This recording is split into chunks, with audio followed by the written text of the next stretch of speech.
What's up guys, my name's Soapsy, welcome back to another FIFA 21 video. Today we're going to be talking about the level 15 season 7 cards, which one you should pick. Now obviously FIFA is almost dead effectively, but for those of you who are still playing, still grinding and still enjoying the game before the next one comes out, then we're going to break down these ones and see which one is best in my opinion. Obviously we've got Hamšík, Giovinco and Alvarez to choose from.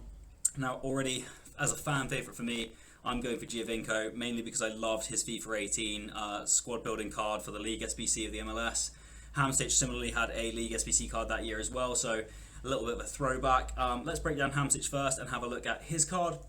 So in terms of his build, he is high medium, 4-star skill moves and 5-star weak foot. It's a great setup, more so for cam or a sort of more of attacking secondary CDM, sort of centre mid that can go box to box. Not so bad. You know, if it was a complete box to box, you'd want high instead, but overall that build is still quite nice. And then in terms of his pace, it's okay, it's right up there right now. Obviously with the TOTS cards and the Path to Glory cards, some of them are a little bit pacier now in centre mid, but that's still a decent pace at 86. In terms of his shooting, the finishing is a little bit low at 83. That's the only thing that is really a letdown in there, and the long shot's not amazing either, so that sort of limits him more to the defensive stuff with the cam sort of work rates, which is a little negative. In terms of his passing, very good across the board. You know, the short pass, the long pass and the vision are all really high, which is going to make him great.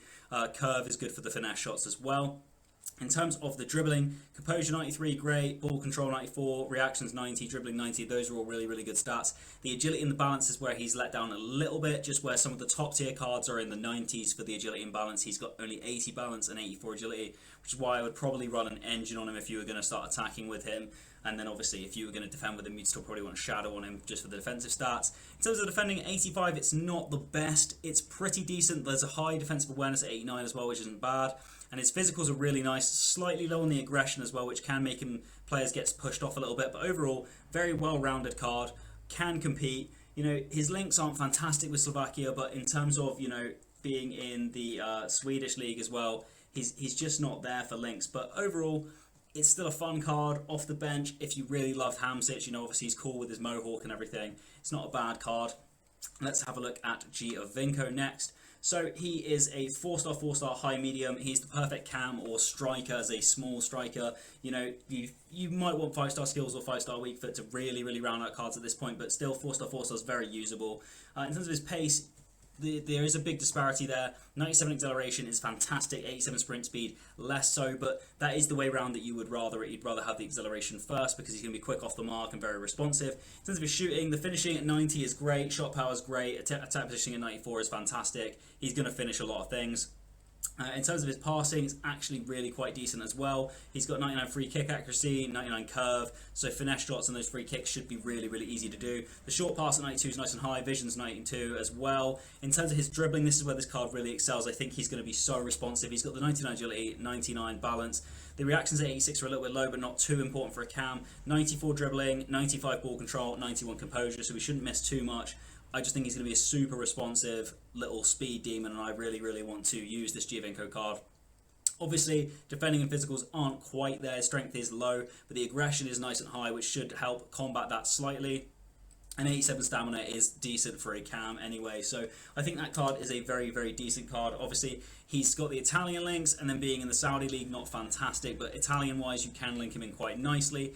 And on to the final card. Now, I believe this card, for me, when I first looked at them, was my third choice, but I do believe that he has the best links. You know, you've got good Mexican players this year, and the Eredivisie is great as well.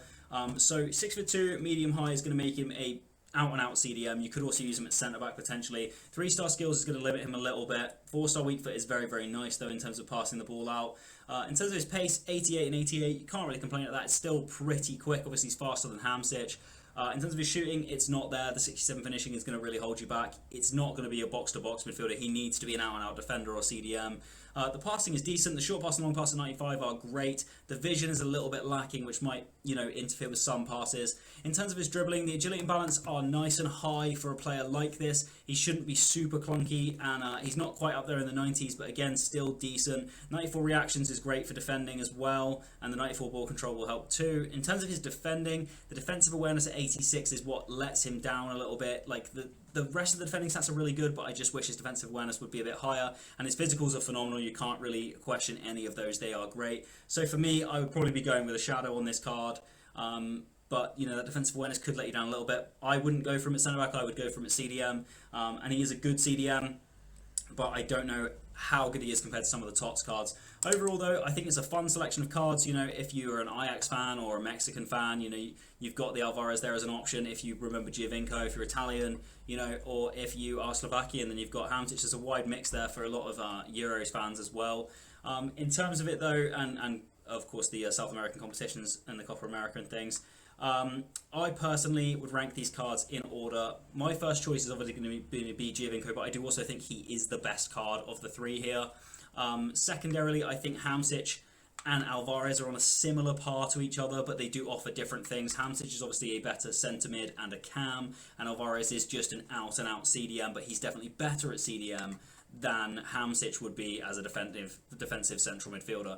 That's how I would rank them, but obviously based on your club, your team, what you're doing, and if you're playing up to level 15 even on season 7, then you know that will affect your decision, and you should always take the one that is going to be able to fit into your team most and you'll get the most use out of.